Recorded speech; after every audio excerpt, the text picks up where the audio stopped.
नमस्ते।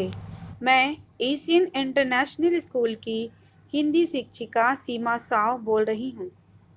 आज मैं कक्षा 10वीं के पाठ्य पुस्तक व्याकरण से रस पढ़ाने जा रही हूँ, जो बहुत ही महत्वपूर्ण और रोचक पाठ है। तो आइए इस पाठ की परिभाषा देख लेते हैं। रस, साहित्य का नाम आते ही रस का नाम स्वतः आ जाता है। इसके बिना साहित्य की कल्पना नहीं की जा सकती है। भारतीय साहित्य शास्त्रियों ने साहित्य के लिए रस की अनिवार्यता समझा और इसे साहित्य के लिए आवश्यक बताया। वास्तव में रस काव्य की आत्मा है। तो आइए इसे और अच्छे से समझते हैं।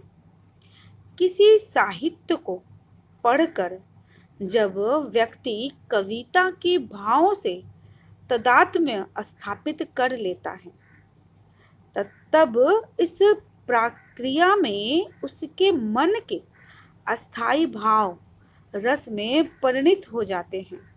इस तरह काव्य में जो आनंद प्राप्त होता है वह जीवन के अनुभवों से प्राप्त अनुभवों जैसा होकर भी उससे ऊंचे स्तर को प्राप्त कर लेता है।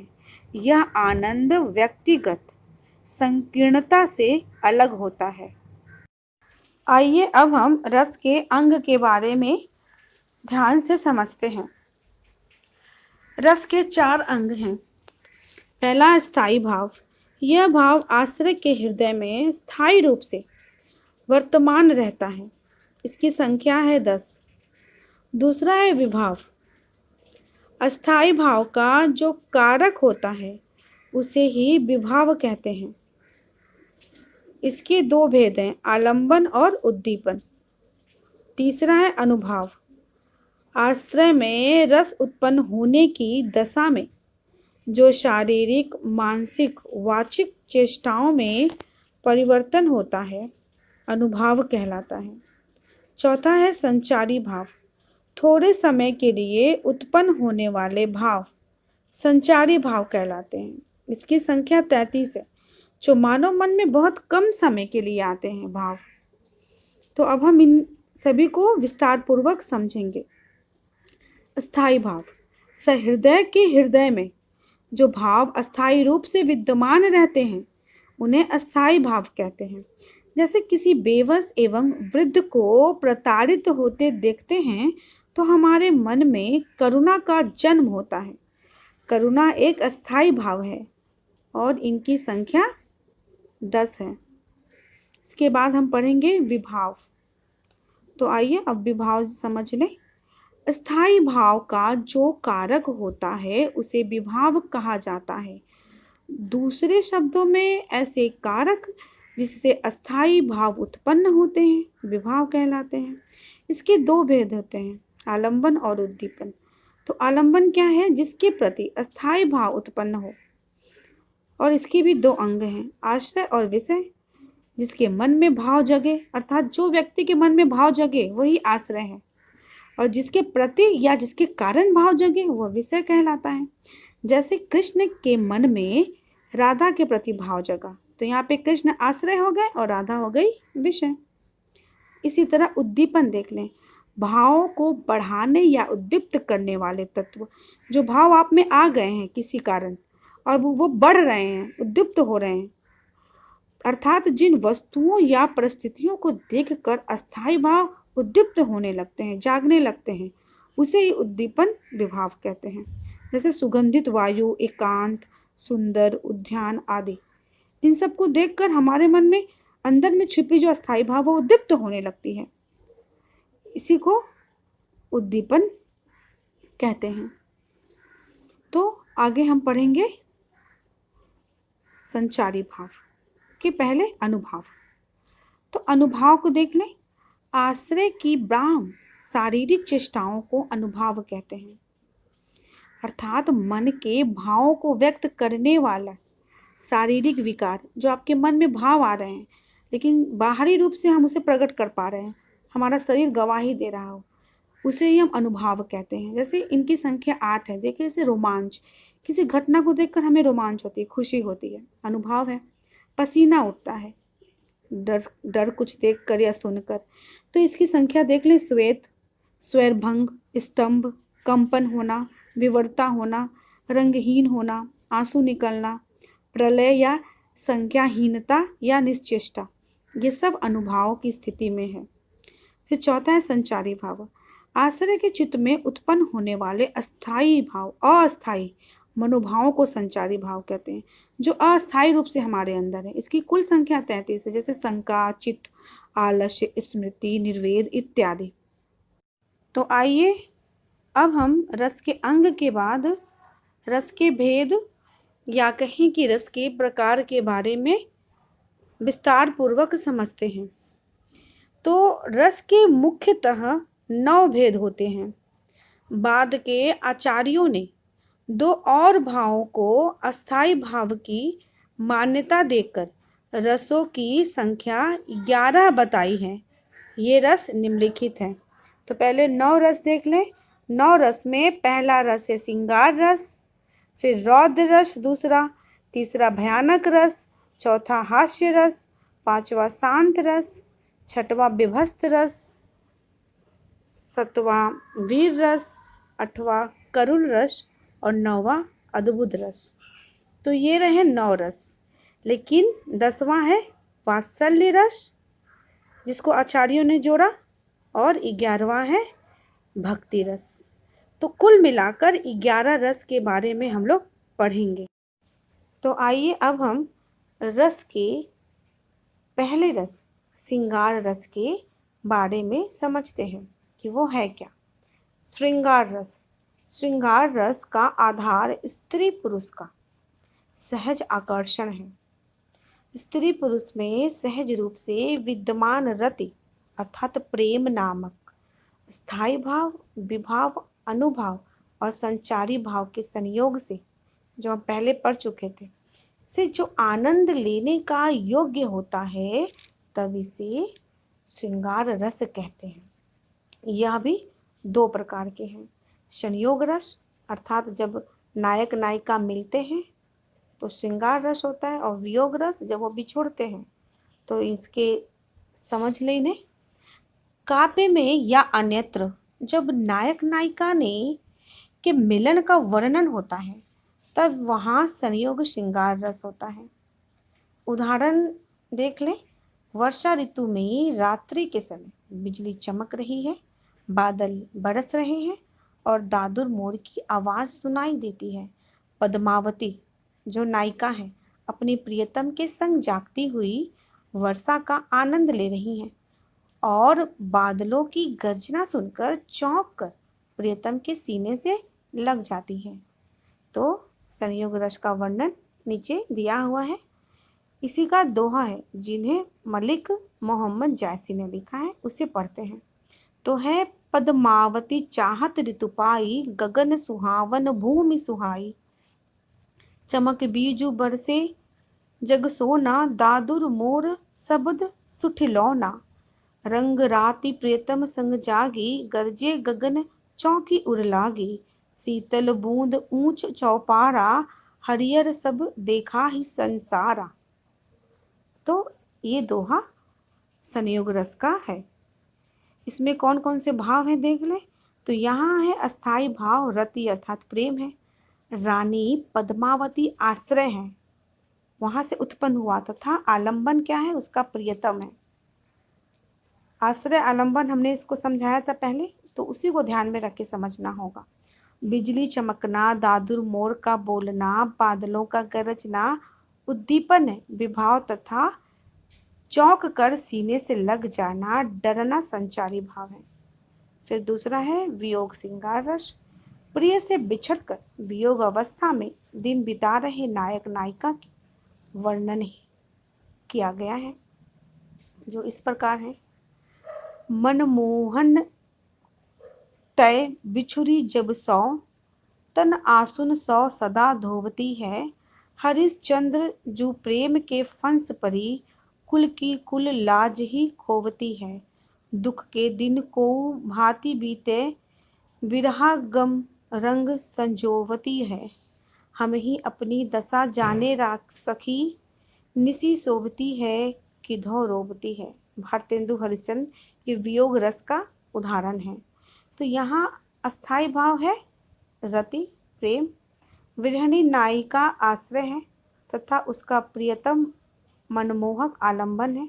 विभाव मिलन के सुखद दिन तथा संचारी भाव पूर्व मिलन की यादें हैं। दुख आदि जिनके संयोग से वियोग श्रृंगार रस की अनुभूति हो रही है। तो ये वियोग रस के उदाहरण है और उसके अस्थाई भाव के बारे में बताया गया है। हमें अभ्यास करना होगा, समझना होगा, पढ़ के ये अनुभव करना होगा कहाँ मिलन हो रहा है, कहाँ बिछोह हो रहा है। मिलन हो रहा है तो संयोग रस, और अगर बिछोह हो रहा है तो वियोग रस होगा। और दूसरा है करुण रस।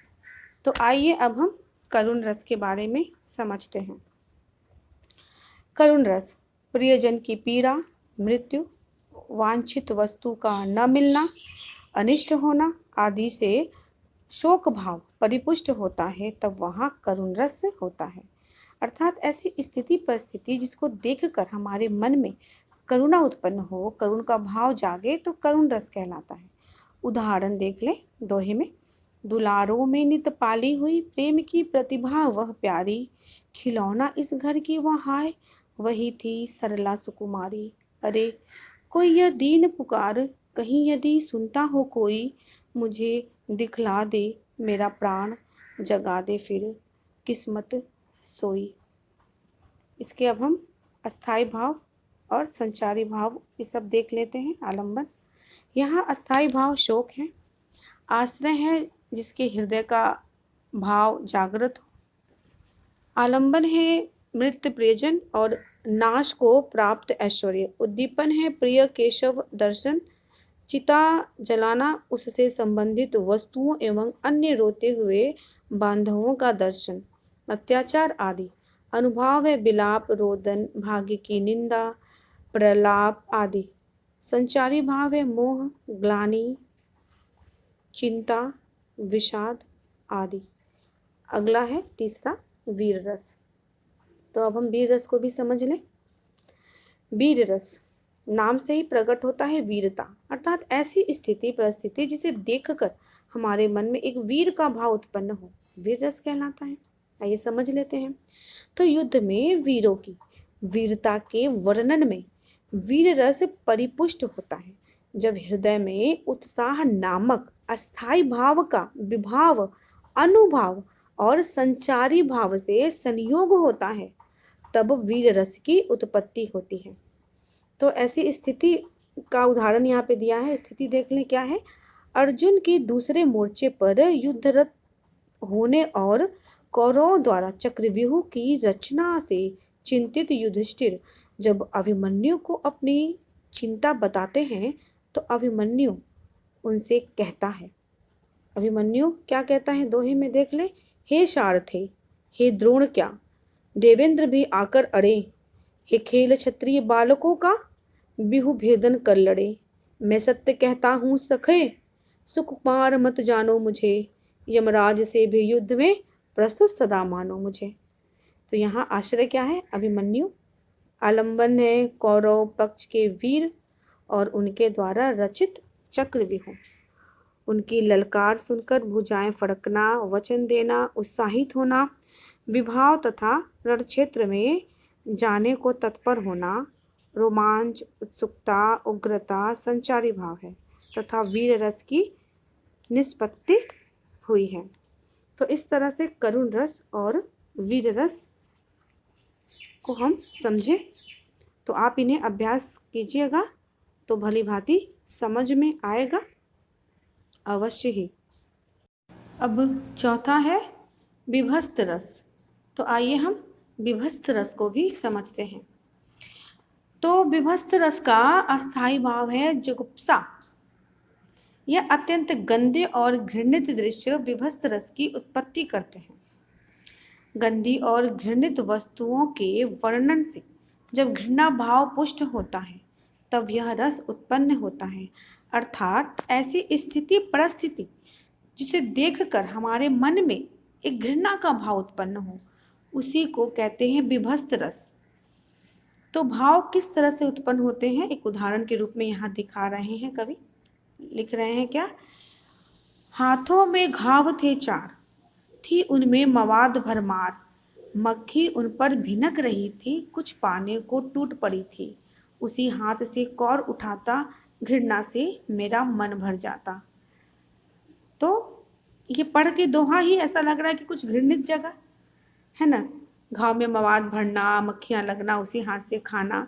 तो ये सब देखकर मन में क्या घृणा का भाव उत्पन्न हो रहा है। तो इस भाव का उत्पन्न होना ही विभस्त कहलाता है, विभस्त रस। ठीक है, तो इसके हम भाव देख लें क्या क्या है। यहाँ अस्थाई भाव है जुगुप्सा, घृणा है। आश्रय क्या है? जिसके मन में घृणा हो। आलंबन है घाव, मवाद, भिन भिनाती मक्खियाँ। उद्दीपन क्या है? घाव मवाद युक्त हाथ से भोजन करना। अनुभाव क्या है? नाक मुंह सिकोड़ना, घृणा करना, थूकना। संचारी भाव क्या है? ग्लानि, दैन्य आदि। तो ये हैं विभस्त भाव के उदाहरण। अब हम पढ़ेंगे शांत रस, पांचवा जो है शांत रस। तो देख लें इन्हें भी। शांत रस जब चित्त शांत दशा में होता है तब शांत रस उत्पन्न होता है। इसका अस्थाई भाव है निर्वेद। एक तरह के मन में विरह या फिर ऐसी स्थिति जो हमारे मन को, अंतरात्मा को शांति का महसूस कराए। तो उदाहरण देख लें। अब लो नसानी, अब न नसई हो। राम कृपा भव निशा सिरानी, जागे फिर न डसई हो। पायो नाम चारु चिंतामणि, उर करते न खसई हो। श्याम रूप सुनि रुचिर कसौटी, चित कंचान नहीं कसई हो। पर बस जानी हस्यो इन इंद्रिय, निज बस हवे न हसई हो। मन मधुकर पन करी तुलसी, रघुपति पद कमल बसई हो। तो इस दोहे में एक, इसके अर्थ में ही हम समझेंगे कि एक शांत भाव उत्पन्न हो रहा है। इसके हम अस्थाई भाव देख लें क्या क्या है। यहाँ अस्थाई भाव निर्वेद है। ठीक है, कुछ मन में शांति का अनुभव उत्पन्न होना। उद्दीपन विभाव संसार की क्षणभंगुरता, सारहीनता, इंद्रियों द्वारा उपहास। अनुभाव है राम के चरणों में मन लगाना। संचारी भाव है दृढ़ प्रतिज्ञा मति होना। आदि के संयोग से निर्वेद नामक अस्थाई भाव पुष्ट होकर शांत रस को प्राप्त हुआ है। तो छठवां है हास्य रस। तो अब हम हास्य रस को भी समझ लेते हैं। हास्य रस किसी विचित्र व्यक्ति, वस्तु, आकृति, वेशभूषा, असंगत क्रिया, विचार, व्यवहार आदि को देखकर जिस विनोद भाव का संचार होता है, हंसी का मन में एक संचार उत्पन्न होता है, उसे ही हास्य कहते हैं। कहने का मतलब ऐसी कोई स्थिति परिस्थिति, ऐसा कोई वेशभूषा, ऐसी कोई बात जिसे सुनकर हमारे मन में एक खुशी, एक हंसी का भाव उत्पन्न हो, तो हास्य रस कहलाता है। तो हास्य की परिपुष्ट होने पर हास्य रस की उत्पत्ति होती है। उदाहरण देख लें। यह एक स्थिति बता रहे हैं कि किस स्थिति में हास्य रस उत्पन्न हो सकता है। जैसे श्री राम लक्ष्मण के वन गमन के समय उनके पैरों की रज छूकर शिला बन चुकी अहिल्या जीवित हो उठी। रज मतलब धूल, शिला मतलब पत्थर, पर्वत। यह समाचार सुनते ही विंध्याचल पर्वत पर रहने वाले मुनिगण बड़े खुश हुए कि यहाँ की सभी शिलाएं अब नारी बन जाएंगी। तो ये सुनते ही एक हंसी का भाव उत्पन्न हो रहा है। क्यों? क्योंकि ऐसा तो नहीं है कि अब राम जी जितने भी पत्थर छुएंगे पैर से सब नारी बन जाएंगी। वो तो अहिल्या को श्राप मिला था कि जब राम जी के पैर के धूल लगेंगे तब तुम फिर से पुनः नारी बन जाओगी। किंतु ऋषि मुनियों को लगा कि नहीं, अब ऐसा सभी जगह होगा। तो ये सुनकर ही एक हंसी का भाव उत्पन्न होता है, तो हास्य रस है। तो इसी का, वो स्थिति का हम एक दोहा है उसे पढ़ेंगे। क्या है? विंध्य के बासी उदासी तपोव्रत, धारी नारी बिना मुनि महा दुखारे। गौतम तीय तरी तुलसी सो कथा, सुनि भय मुनिवृंद सुखारे। हवे हैं शिला सब चंद्रमुखी, पर से प्रभु के पद कंच तिहारे। किन्हीं भली रघुनायक जो, करुणा करी कानन को पग धारे। तो यहाँ विंध्याचल पर तपस्या करने वाले ऋषि मुनि आश्रय हैं, राम आलंबन है। शिलाओं का पत्थर बनने की खबर सुनना विभाव और प्रसन्न होना, राम के वन आगमन को अच्छा समझना संचारी भाव है। इसके निष्पत्ति से हास परिपुष्ट हो रहा है और हास्य रस की उत्पत्ति हो रही है। तो सातवां है रौद्र रस। अब हम रौद्र रस को भी समझ लेते हैं ध्यान पूर्वक। रौद्र रस, रौद्र का मतलब होता है क्रोध, गुस्सा। तो क्रोध की अधिकता से उत्पन्न इंद्रियों की प्रबलता को रौद्र कहते हैं। जब गुस्सा आता है तो हमारी इंद्रियां उस तरह से हो जाती हैं, तो उसकी प्रबलता को ही रौद्र कहते हैं। तो जब इस क्रोध का मेल विभाव, अनुभव और संचारी भाव से होता है, तब रौद्र रस की निष्पत्ति होती है, तब वो निकलता है। उदाहरण में क्या कहने स्थिति क्या है? सीता स्वयंवर के अवसर पर धनुष भंग होने की खबर सुनते ही परशुराम स्वयंवर स्थल पर आए। लक्ष्मण के वचनों ने उनके क्रोध को और भी भड़का दिया। वे रौद्र रूप धारण कर कहने लगे। तो ये स्थिति है, इस स्थिति में क्रोध आया परशुराम को। तो इस स्थिति को दोहा रूप में समझते हैं, लिखते हैं, वो हम पढ़ेंगे क्योंकि एग्जाम में आपके वही आएंगे। दोहा दिया रहेगा, उसके आपको रस बताने होंगे कि कौन से रस हैं। तो अब हम इनके दोहे को पढ़ेंगे। क्या है दोहा? अब जनी देई दोसु मोहि लोगु, कटुवाती बालक वध जोगु। बाल बिलो की बहुत मैं बाँचा, अब यहूँ मरन हार भासाचा। खर कुठार मैं अक्रून को ही, आगे अपराधी गुरुद्रोही। उत्तर देत छोड़ो बिनु मारे, केवल कौशिक सील तुम्हारे। न त एहि काटी कुठार कठोरे, गुरहि उरिन होतहु भ्रम थोरे। तो यहाँ अस्थाई भाव क्रोध है, आश्रय परशुराम है, आलंबन कटुवादी लक्ष्मण है एवं परशुराम का कठोर वचन उच्चारण अनुभाव है एवं आवेग, उग्रता, चपलता आदि संचारी भाव है। इसमें संयोग से रौद्र रस की निष्पत्ति हुई है। तो इसके बाद है आठवां भयानक रस। तो हम भयानक रस को भी समझेंगे। तो ये नाम से ही प्रकट हो रहा है भय, डर, ऐसा कुछ स्थिति। तो क्या है भयानक रस? डरावने दृश्य देखकर मन में भय उत्पन्न होता है। जब भय नामक अस्थाई भाव का मेल विभाव, अनुभव और संचारी भाव से होता है, तब भयानक रस उत्पन्न होता है। कहने का तात्पर्य है कि जब ऐसी कोई स्थिति हो या परिस्थिति या ऐसा कुछ डरावना दृश्य देखते ही मन में एक भय, एक डर उत्पन्न हो, वो स्थिति को ही हम भयानक रस कहते हैं। तो एक प्रलयकारी दृश्य का उदाहरण यहाँ दिया गया है, हम उसे पढ़ेंगे। क्या है? पंचभूत का वैभव मिश्रण, झंझाओं का सकल निपातो। उल्का लेकर सकल शक्तियाँ, खोज रही थी खोया प्रातः। धसती धरती धधकती ज्वाला, ज्वालामुखियों के निःश्वास। और संकुचित क्रमशः उसके अवयवों का होता था हास। तो यहाँ पे क्या है? एक प्रलयकारी रूप दिखा रहा है, जिसे देखते ही किसी भी मनुष्य के अंदर भय उत्पन्न हो। इसके अस्थाई भाव देख लें क्या है। अस्थाई भाव क्या है? भय है। आश्रय स्वयं मनु है, जो प्रलय की भयंकरता को देख रहे हैं। आलंबन क्या है? प्रलय का प्रकोप। अनुभाव क्या है? भयभीत होना।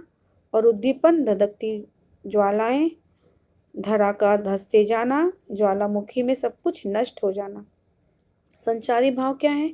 शंका, भय आदि हैं, जिनके संयोग से भयानक रस की निष्पत्ति हुई है। तो ये भयानक रस के हमने सब कुछ जाने। इसके बाद है 9वां है अद्भुत रस। अब हम लोग पढ़ेंगे अद्भुत रस के बारे में। तो है इस प्रकार अद्भुत रस, जब नाम से प्रकट हो रहा है क्या, कुछ आश्चर्य, कुछ अलग। अद्भुत रस जब किसी वस्तु का वर्णन आश्चर्य उत्पन्न करता है तब अद्भुत रस उत्पन्न होता है ना। ऐसी कुछ स्थिति परिस्थिति, ऐसा कुछ विचार, ऐसी कुछ चीजें जिसे देखकर एक आश्चर्य लगे, वाह एक अद्भुत बना है, तो अद्भुत रस की उत्पत्ति हुई। उदाहरण देख लिए, अखिल भुवन चर अचर सब हरि, मुख में लखी मातु, चकित भई गदगद वचन, विकसत दृग पुलकातो, है ना। तो यहाँ अस्थाई भाव क्या है, विस्मय है। आश्रय माता यशोदा तथा आलंबन बालक श्री कृष्ण का मुख है। मुख के भीतर का दृश्य उद्दीपन है। आंखों का फैलना, गदगद वचन बोलना अनुभाव है। भय संचारी भाव है। इनके संयोग से अद्भुत रस की उत्पत्ति हुई है। तो ये सारे भाव उत्पन्न हुए तो अद्भुत रस प्रकट होता है। इसके बाद है 10वां है वात्सल्य रस। तो वात्सल्य रस के बारे में जाने। इसका अर्थ ही होता है किसी बच्चे के अंदर की बचपना को देखकर मन में जो भाव प्रकट हो वही कहलाता है वात्सल्य रस। तो इसको समझे, छोटे बच्चों के प्रति स्नेह के चित्रण में वात्सल्य रस उत्पन्न होता है। हृदय में वात्सल्य नामक अस्थाई भाव का मेल विभाव, अनुभव और संचारी भाव से होता है, तब वात्सल्य रस परिपुष्ट होता है। तो किसी बच्चे की शरारती स्थिति को देखकर, उसके नटखटपन को देखकर जो भाव उत्पन्न हो उसे कहते हैं वात्सल्य रस। तो उदाहरण देख ले माँ यशोदा और श्री कृष्ण के। श्री कृष्ण कहते हैं, उदाहरण में देखें दोहे, मैया मोरी मैं नहीं माखन खायो, भोर भयो गयन के पीछे, मधुबन मोहे पठायो, चार पहर वंशी वन भटक्यों, साझ परे घर आयो, ग्वाल बाल सब बैर पड़े हैं, बरबस मुख लपटायो, मैं बालक बहियन को छोटो, छीको के ही विधि पायो, सूरदास तब बिहसी यशोमती, मैं उर कंठ लगायो। तो इसमें क्या, श्री कृष्ण की बाल वर्णन है, श्री कृष्ण का कैसे वो बाल लीलाएं करते थे, माँ यशोदा को रिझाते थे। उनके इस स्थिति को देखकर सूरदास के मन में वात्सल्य उत्पन्न हुआ। वही वात्सल्य कवि हैं सूरदास जी। तो इसके अस्थाई भाव देखते हैं। यहाँ अस्थाई भाव क्या है, वात्सल्य है। आश्रय माता यशोदा है। आलंबन श्री कृष्ण है। उद्दीपन श्री कृष्ण के मुख पर लगा मक्खन है। अनुभाव यशोदा के मन में शंका और जिज्ञासा प्रकट करना है। संचारी भाव है यशोदा का हर्षित होना। आदि के संयोग से वात्सल्य रस परिपुष्ट हुआ है। तो 11वां और अंतिम है भक्ति रस। भक्ति रस जानेंगे, नाम से ही पता चल रहा है भक्ति भावना, ईश्वर के प्रति या किसी चीज वस्तु विशेष के प्रति भी हो सकता है भक्ति, तो विशेषकर ये ईश्वर के प्रति ही उत्पन्न होता है। तो इसे समझ लें, ईश्वर के प्रति भक्ति भावना अस्थायी रूप में मानव संस्कार में प्रतिष्ठित होने से भक्ति रस होता है। इसके उदाहरण देख लें। ये मीरा द्वारा रचित है।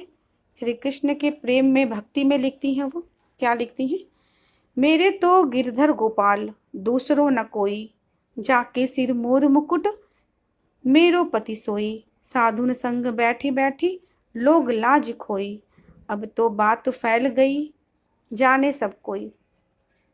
इसके अस्थाई भाव देख लें। अनुराग ईश्वर विषयक रति अर्थात प्रेम अस्थाई भाव है। आश्रय क्या है, कवियत्री स्वयं मीरा जी हैं। और विषय क्या है, श्री कृष्ण है। उद्दीपन कृष्ण लीलाएं हैं, सत्संग है। अनुभाव क्या है, रोमांच, अश्रु, प्रलय, मन में जो उत्पन्न हो रहा है उनके अनुभव। संचारी भाव हर्ष, गर्व, निर्वेद, औत्सुक्य आदि। अतः इस तरह हमने 11 रस को भली भांति समझा। अब हम एक नजर डालेंगे रस के अस्थाई भाव और उसके संचारी भाव पर। तो आइए इसे ध्यान से समझते हैं और याद रखते हैं। ठीक है, तो पहला है श्रृंगार रस। इसके अस्थाई भाव है रति अर्थात प्रेम। इसके संचारी भाव है स्मृति, हर्ष, मोह आदि। दूसरा है हास्य रस। इसके अस्थाई भाव है हास, संचारी भाव है हर्ष, चपलता, लज्जा आदि। फिर तीसरा है करुण रस। इसके अस्थाई भाव हैं शोक।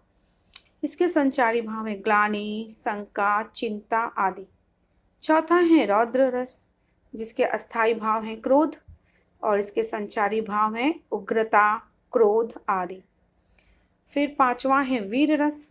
वीर रस के अस्थाई भाव हैं उत्साह, जिसके संचारी भाव हैं आवेग, गर्व आदि। उसके बाद छठवां है भयानक रस, जिसके अस्थाई भाव हैं भय। इसके संचारी भाव हैं डर, शंका, चिंता आदि। फिर आठवां है विभस्त। इसके अस्थाई भाव है जुगुप्सा यानी घृणा। इसके संचारी भाव हैं दीनता, निर्वेद, घृणा आदि। फिर आठवां है अद्भुत रस, जिसके अस्थाई भाव है विस्मय और संचारी भाव हैं हर्ष, स्मृति, घृणा आदि। और नौवां है शांत रस, जिसके अस्थाई भाव हैं निर्वेद, वैराग्य, वैराग्य से उत्पन्न होता है। इसके संचारी भाव हैं हर्ष, प्रसन्नता, विस्मय आदि। दसवां है वात्सल्य रस, जिसके अस्थाई भाव हैं वात्सल्य। इसके संचारी भाव में वत्सलता, हर्ष आदि। इसके बाद है 11वां भक्ति रस। इसका अस्थाई भाव है अनुराग, ईश्वर विषयक रति और संचारी भाव है हर्ष, गर्व, निर्वेद, औत्सुक्य आदि। तो इस तरह से हमने रस किसे कहते हैं उसकी परिभाषा के साथ, रस के अंग, रस के प्रकार, उसके सारे भावों को, उसके सारे अस्थाई रूपों को हमने पढ़ा, समझा। अतः हमें विश्वास है कि आपको रस अच्छे से समझ में आया होगा। इसे अधिक से अधिक अभ्यास कीजिएगा तो आप अवश्य ही इसे समझ पाएंगे और कर पाएंगे। धन्यवाद।